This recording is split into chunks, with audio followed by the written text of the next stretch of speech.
Hello everyone, welcome back to Miss Fullerton's classroom. Today we're going to be talking about an author and an illustrator, and her name is Patricia Polacco. So we're going to start off by talking about who Patricia was and what are some of the things that she did throughout her lifetime. Then we're going to move in to 3 books that she wrote that I really wanted to share with you guys. So let's jump in. The first thing I want to talk with you guys about is who Patricia was. So she was born in Lansing, Michigan in 1944. Now, her father was Irish and her mother was from Russia and Ukraine. And you see a lot of those influences from all of those cultures go into each of her books that she has either written or illustrated. So when Patricia was growing up, she was very, very close to her grandparents, specifically one of her grandmothers, and she called her babushka. So another thing about Patricia is that she was actually unable to read until she was 14 years old. Now, she tried so hard, and she was told constantly by the other kids that she was just dumb and she would never get it, and she never quite understood why, because she really wanted to learn and she was working hard in order to do so.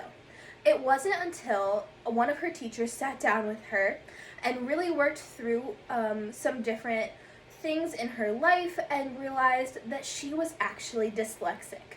Now, this means that when she was reading, all of the letters and the numbers in the sentences tended to get jumbled or were backwards, and it caused her a lot of stress when she was trying to read. Now, Patricia was actually really, really smart. She just didn't know that she had to relearn how to read in a different way, knowing that she was dyslexic. She ended up going on to get her PhD in art and art history. So she was a very, very smart woman. However, she did not write her first book until the age of 41. So now that's a little later in life than most author illustrators, but since then she has written and illustrated over 115 books and now goes around the country and tours to different schools and conferences, sharing her books and reading them aloud to the students. So now I want to talk about 3 of her more popular books. The first one that I want to talk about is called Remembering Vera. Now, this one is all about a little puppy who was found by some members of the Coast Guard. They kind of adopted this dog even though they knew that it was against the rules to keep him in the barracks with them. Now, this little dog grew up, and eventually there was a really, really bad storm that took out a really big boat. And so while the Coast Guard was trying to serve and save the people, they ended up getting caught in the storm, and Vera, the dog, came to the rescue and ended up saving a bunch of people. So this is an amazing book, and it is based on a true story. You learn all about the true story at the end of the book in the author's notes, which I think is a really great thing that Patricia does in a lot of her books, is explains if it is a true story, where she got the content from, as well as which parts she added a little bit more of a fictional aspect to, and which parts really are true. So our next book is called The Christmas Tapestry. So this book is super fun. It is all about a Christmas miracle when a father and his son rebuild a church, and then one night one of the walls actually gets destroyed in a windstorm. So as they're trying frantically to fix this wall before the Christmas Eve service, they happen upon a tapestry, which when on their way home they encounter a lady who realizes that that was a tapestry that she actually made when she was in Germany.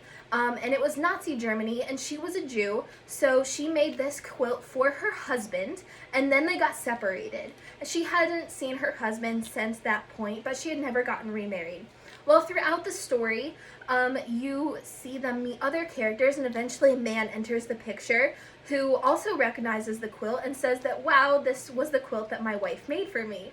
And so the son and the father actually end up helping to reunite a couple who were separated during the time of Nazi Germany. And it's a really sweet story, just all about a Christmas miracle. And it is one of my favorites by her. So our last one that we're going to talk about is my absolute favorite. And this one is called Thunder Cake. Did you guys hear that? I just heard thunder actually happening outside right now. That's crazy. Well, luckily, this book walks through the life of a little girl who's a little scared of a thunderstorm. Now, when I was young, I was also scared of thunder, and I remember when my mom read this book to me.